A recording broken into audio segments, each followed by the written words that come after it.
see the cutest video of the day? Barry Davis's Facebook. Please go look at his son.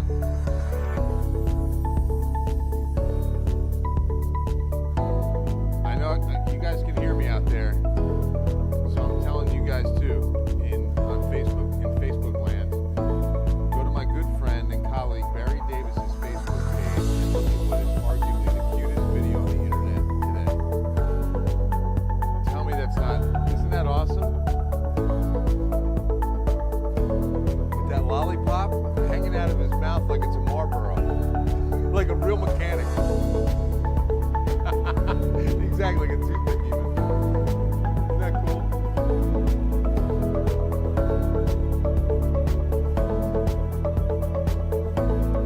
Happy Wednesday, Shell.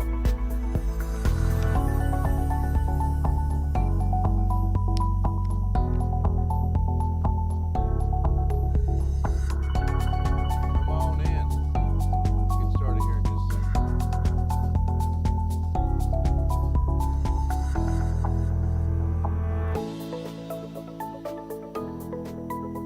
Hey, Jacob.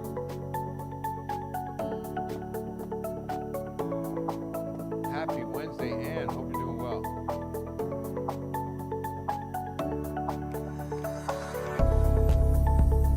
Bernie's here. Hey, Lori. Now we can get started. Bernie's here. Good evening. I'm so glad we are in on a Wednesday night. Ken's 5 Digital Center. I am Bill Taylor. This is a little Ken's 5 weather. Ask away. Hey, Terry Bush. Hi, Liz. Good to see everybody in on a Wednesday night as we get over the hump and start going towards the weekend, a holiday weekend as we commemorate and celebrate the life of Dr. Martin Luther King Jr.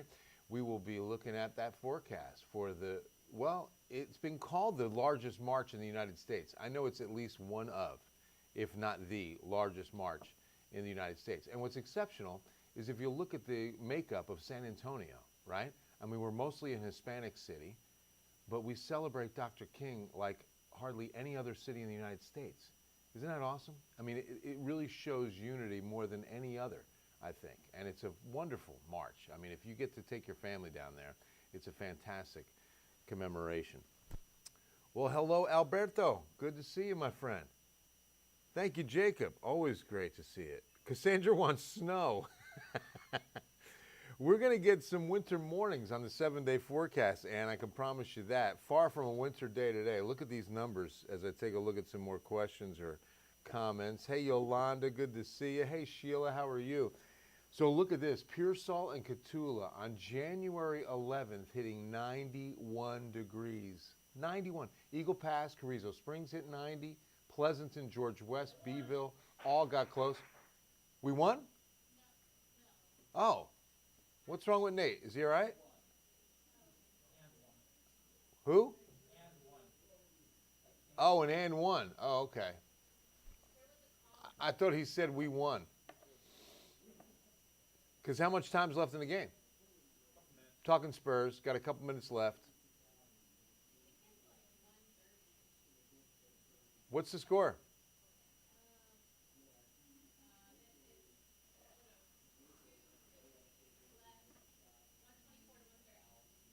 All right, 6-point deficit, right? We're chasing them, right? We're down by 6? Yeah. Good evening, Sandy. This warm winter weather cannot be a good indicator for how summer will be. Okay, Chris, it's interesting. I was just talking to my neighbor about this. The hottest summers have typically followed the coldest winters. It really is uncanny because I think the same way. Logically, you think if it's really warm in the winter that you're just going to keep going, right? And you're just going to climb that ladder into some record heat that following summer. But historically, when we did look at this, it has shown that the most extreme coldest winters have been followed by the extreme hottest summers, more than, you know, the scenario you're thinking. Because I was thinking the same thing until we looked that up. Again, this is stuff, there's no cause and effect to either one of them. So it's just really how the pattern unfolds, honestly, okay? This is a La Nina, which we typically expect a mild, dry winter. And so far, it's living up to it. And January, the rest of this month, definitely above average temperatures, and I don't see a chance of rain in the next 7 to 10 days. Not one that we can really count on anyway. Let's do it. We'll have to do that, Jacob. Elodia, hope your family. Oh, we're doing great. Thank you so much for asking. My daughters, I'm so blessed. I'm a lucky man. Homemade cornbread with sweet potato pie. You better stop it right now. That's awesome. All right, so let me show you something on these temperatures. The month of January, historically, okay? These are the warmest Januaries in San Antonio. Average temp, this is going to be the average of January, okay? When you take the daytime average, and now we're 11 days in, and now we're up to 64.2. We're a full 2 degrees above the number 2 from 1923. Number 3 spot, 1907. I mean, the closest year is the number 5 at 1952. This is how long it's been, just to give you that indicator that we've been this warm in January. Exceptional, okay? But here comes the front. We are going to check back these 80s and that 79 we hit today as this Pacific front comes through. So it's going to be more drier than cold air. This will not be an Arctic front with a big blast of cold. But we'll certainly get about a 20-degree drop in temperatures in some cases, okay? Come tomorrow afternoon, and then especially as we get to Friday, Saturday morning, they're going to be chilly mornings. Now, let's first talk. Lead story on this front is the wind speeds. They will start up as early as 3 a.m. Look in the upper right-hand corner. So before sunrise tomorrow, winds in the city will be nearly 20 miles per hour. Up in the hill country, they'll already be there. If you're between Kerrville, Rock Springs to Del Rio, you're going to be getting this wind before us in San Antonio. Then it picks up from there. We get into the mid-morning, we're near 30-mile-per-hour winds out of the north. Very gusty winds, and you can see how it's going to move from west to east across the city as far as the windiest conditions that will last right on through 4 or 5 p.m. and then should start dying down overnight heading into Friday morning. So when they do, that's when we start getting the colder air, because if we've got windy conditions, temperatures can't get as cold. There's lower level mixing, a scenario that typically keeps the temperatures up a few ticks. Voice is doing better. Oh, I'm glad to hear that. Maria, missed you. Thanks again for giving us updates on bipolar Texas. Right, exactly. Oh, thank you, Maria. God bless you and your family. Thank you to Leon and Maria. You guys are too kind. Yes, Sheila, we really do. We really do. You're very welcome, Alice. Good to see you. Good to see you. So, watch this. Dew point change, okay? We were up to about 59, 60 this afternoon, okay? Look at the drop into the teens by tomorrow morning. I mean, a big blast of dry air is coming in. So dry, windy conditions, perfect recipe for fire danger, okay? So we could have the risk of wildfires tomorrow. And in fact, this is from the Texas A&M Forest Service. This is not us. This is not the National Weather Service. This is the experts who put us in a high to very high category of wildfires tomorrow. Now, here's the thing. It's an unusual pocket of moderate for most of the city, and that's going to be for the city of New Braunfels as well. But then you can see very high pockets, Del Rio, Hondo, George West, okay? So that's something to keep in mind tomorrow, please. Don't be throwing cigarettes out the windows or cigars. Don't leave them out. Make sure they're completely out. Watch any campfires. Watch anything like that. Anything like that's very dangerous tomorrow. We're talking about how much we need rain. Nobody needs rain in the state of Texas more than we do right here. Unless you go, okay, north of Amarillo. I can see panhandles of Texas and Oklahoma is in the same situation we are. But look at this. We are the bullseye for most of the state.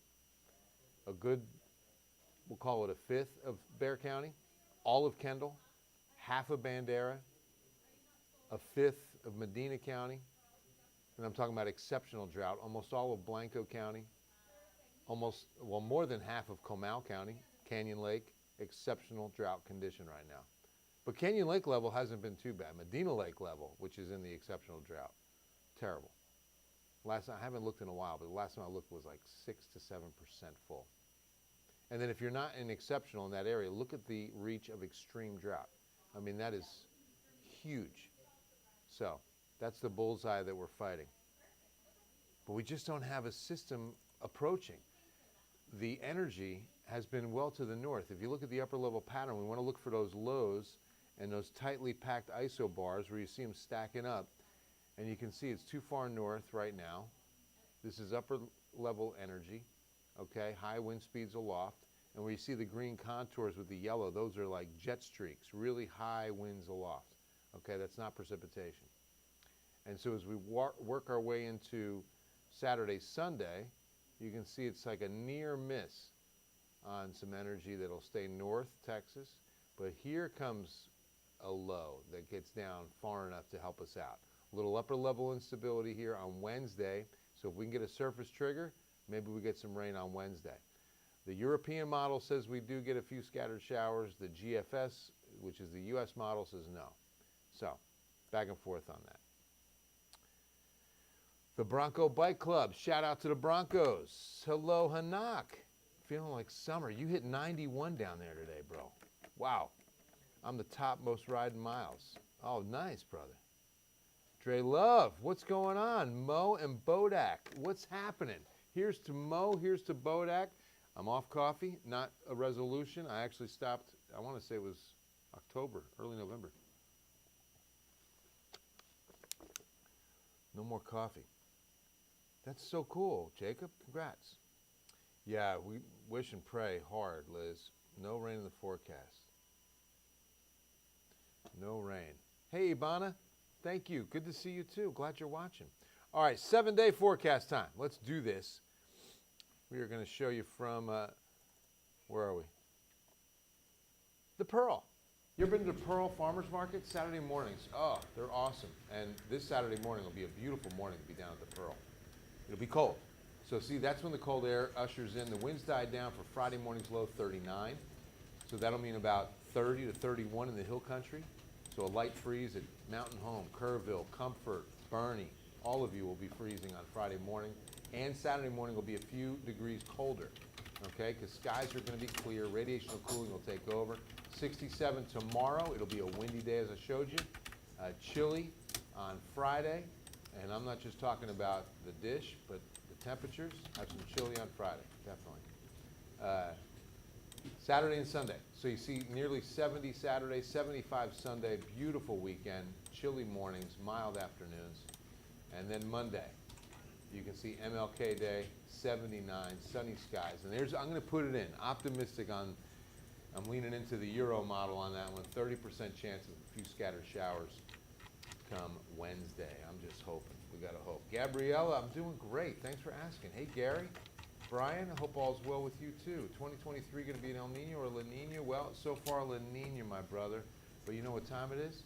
It's time to check in with Julie on what's coming up on Kids 5 News at 10. We're checking with Julie on what's coming up on Kids 5 News at 10. We are now checking with Julie. Yes, we're checking with Julie on what's coming up on Kids 5 News at 10. What? What instrument did you call that, Ray? What was that? I know. The whistle. That's impressive. That's pretty cool. Yeah, it is. I don't know what that sounds. It sounds like some kind of bird, right? I don't know. A little bit. Julie! Hello! How are you? Happy I'm Wednesday. Good. Happy Wednesday. How are you? I'm doing well. Good. I really I'm am. glad. Thanks so much. David, thanks for the tambourine. Always. Thank Always you. good stuff. And David Lynch, our digital ninja. All right, so what's going on Ken's 5 News at 10? All right, It's so Wednesday. you know, Wednesday, yeah, so Wednesday night edition. We have the entire team tonight. Henry, Alicia, Hannah, and Matt Houston all in the show tonight, so we're all Wow. excited to have them. I know. What do I have, 30 seconds for weather tonight? I was going to tell you after this. I knew it. This is what happens. You get a cast like that for the 10. Taylor gets 45 It's seconds insane. tops. I know. Well, we might give you a minute. We'll see. But so we have, I'm only going to give you like a couple of stories, of course, but we have Henry Ramos, incredible video, but so dangerous. So he has Southside street issues. Right. So people have been out there, burnouts, street racing Yes. in this neighborhood. In a and neighborhood. it's insane. It's so dangerous. And tonight my. neighbors are, of course, saying it's dangerous, and they want something to change it. They Yeah. want police to intervene and do something Right. about this. So we have, it's incredible video, but we have Henry covering that story, and we also have our Hannah Tita I think she might already be out on her story, but we have Hannah Tita tonight. She's covering Hotel Emma, the carbon monoxide. Yes. There was a gas. Is everyone okay? Because I know there were like 15 hospitalized. Yeah, 15 hospitalized. As of right now, everyone is okay. So we're, And you know that's how much you thankful. pay for a night at Hotel Emma? Oh my gosh. Like 500 to Yes. 1,000. It's incredible. It's a beautiful hotel. I looked up pictures. It's incredible. No, it's breathtaking. It is. I've never been inside, but from what I've seen, it is breathtaking. So we have that story tonight. We also, of course, have the Mega Millions. Mega Millions. Yes, 1.3 billion. Second it's insane. highest. I want it to get to like 5. Wouldn't that be cool? It would like be. 5 or 6 billion. Let it get up to that, and then Let's the go. little pool that we have going here will win that. We yeah. got a pool. Do you have a pool? I can't. Oh my gosh, it would be incredible. I know it would be, but we have all that So, coming we up. have a very special guest who was in downtown San Antonio today. I know we have the Oh, one-on-one that's right. with the 5-head himself. It's not a 4-head on him. It's a 5-head. The 5-head. Oh, Peyton that's- Manning. I heard David talking about this earlier. He's You so do. funny though. He would enjoy that joke. In fact, he'd be like, "Come on, you got better than that, don't you?" Because he's a funny guy. He really is. And if you ever want to treat yourself, Book of Manning, really good documentary about that family. Because Oh, Archie, stud quarterback, Ole Miss, set a bunch of records, and he went on to a pro career. Then he has 3 sons who are all phenomenal athletes. That's crazy. 2 of them, but then Cooper had a back issue, and he had to stop playing in college. And what is it called? The Book of Eli? Book of Manning. Book of Manning. I don't know why I Book said of Eli's Eli. a good movie too. Denzel. Yeah. Book of Manning. Yes. That sounds Thank awesome. you, Julie. I know Thank you got your hands full. I you. appreciate the time as always. Thank you. Thank It's you. always joy, and especially when David learns of Julie making an appearance, that he gets on that tambourine. I mean, it is like a 8-year-old on Christmas morning. I see joy just pour out of you. Might need some innovation for 2023. We'll see what the new year brings. Oh, a little teaser there from David. We'll see what the new year brings. He's thinking about this tambourine thing might evolve a little bit. I like the sound of that, David. I like the sound of the tambourine too. JC, at work, watching from work on your cell phone. Thank you. Thank you so much. That means a lot. That's very honoring. Mega Mill, right, Vanessa? You got to get in it to win it. Jacob hit $2. All right, buddy. Congratulations. Don't spend it all in one place. Don't do it. Thanks, Vanessa. Thanks, Shell. Rocking it, Caster. Rocking it. Rocking it. Homemade beef taco. Man, you are living it up, Jacob. Way to go. That's good stuff. Hope it doesn't get as cold as it was Christmas. Well, yeah, no, it's going to be chilly on Friday and Saturday mornings, but it warms up quickly, mid to upper 60s both afternoons, and then on our way to the 70s and then some heading into next week. Oh, special graphic. Thanks to the great work, look at this, of Ryan Shoptaw, our Martin Luther King Day Jr., or Martin Luther King Jr. Day forecast for the March. Now, 64 is the 10 a.m. temperature forecast. We hit the high that day, probably near 80. So it's going to be a warm afternoon. But that's a warm, well, to me, that's just right. 64, maybe a light jacket. I mean, for some of you, that's not going to be all of us, but us old people, I'm definitely old enough that at 60 to 65, I'm like, maybe a light jacket. But winds when there's west-southwest, like we're forecasting for Monday, temperatures warm quickly. So once we get to Pittman Sullivan Park, where the march concludes, and there's a day of celebration and commemoration for the great life of Dr. King, that's when it's going to warm up quickly. So you'll be in T-shirts, you know. But 10 a.m., the march begins at Martin Luther King Jr. Academy, and it'll be in the mid-60s. So, yeah, really nice day, really nice day. Okay, guys, that's going to wrap things up. I'll get back to the 7-day forecast here for you as we close things out on a Wednesday night. Hope to see you at 10 on Ken's 5 News at 10. Just be ready for those winds come tomorrow. I'm telling you. In fact, if you want to get something inside, now's the time, because it's going to be gusty winds by sunrise. So unless you're going to be up before the sun, I mean, those winds are going to start picking up by 3 or 4 in the morning. So get whatever you don't want blowing down to Victoria inside and protected. I love you all. God bless you. We'll see you at 10.